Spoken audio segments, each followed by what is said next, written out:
திருப்பத்தூரில் பெய்த மழையின் காரணமாக ஜலகாம்பாறை அருவியில் தண்ணீர் ஆர்ப்பரித்து கொட்டுவதால் அங்கு குளிப்பதற்கு தடை விதிக்கப்பட்டிருக்கிறது. இது பற்றிய கூடுதல் தகவல்களை வழங்குவதற்காக செய்தியாளர் கணேசன் இணைகிறார். கணேசன், எப்போது முதல் இந்த தடை போடப்பட்டிருக்கு? சுற்றுலா பயணிகள் என்ன சொல்றாங்க?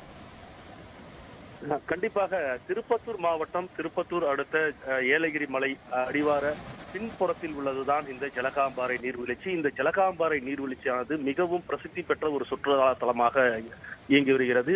மற்றும் இந்த ஜலகாம்பாறை நீர்வீழ்ச்சியில் இந்த தண்ணீரானது டிசம்பர் மற்றும் ஜனவரி உள்ளிட்ட மாதங்களில் 6 மாதங்கள் மட்டுமே தண்ணீர் ஆர்ப்பரித்து கொட்டும். அதில் ஆனந்த குளியல் போட்டு பொதுமக்கள் சுற்றுலா பயணிகளும் கொண்டாடி வந்தனர். இந்த சூழலில் தற்போது தமிழகத்தில் 2 நாட்கள் தொடர் கனமழை பெய்யும் என்ற காரணத்தினால் நேற்று இரவு திருப்பத்தூர் மற்றும் அதனை சுற்றுவட்டார பகுதிகளில் கனமழையானது நேற்று இரவு முதல் பெய்தது. இந்த மழையானது காட்டாற்று வெள்ளம் ஜலகாம்பாறை நீர்வீழ்ச்சிக்கு இந்த காட்டாற்று வெள்ளம் ஏலகிரி மலைப்பகுதியிலிருந்து வந்துள்ளது.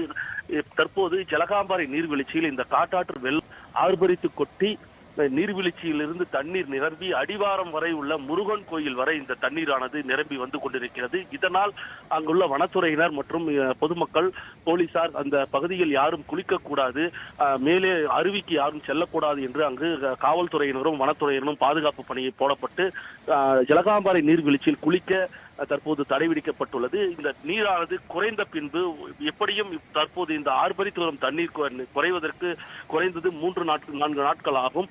அது குறைந்த பின்பு தான் பொதுமக்கள் குளிக்க அனுமதிக்கப்படும் என்று வனத்துறை அதிகாரிகள் தெரிவித்துள்ளனர். தகவல்களுக்கு நன்றி கணேசன்.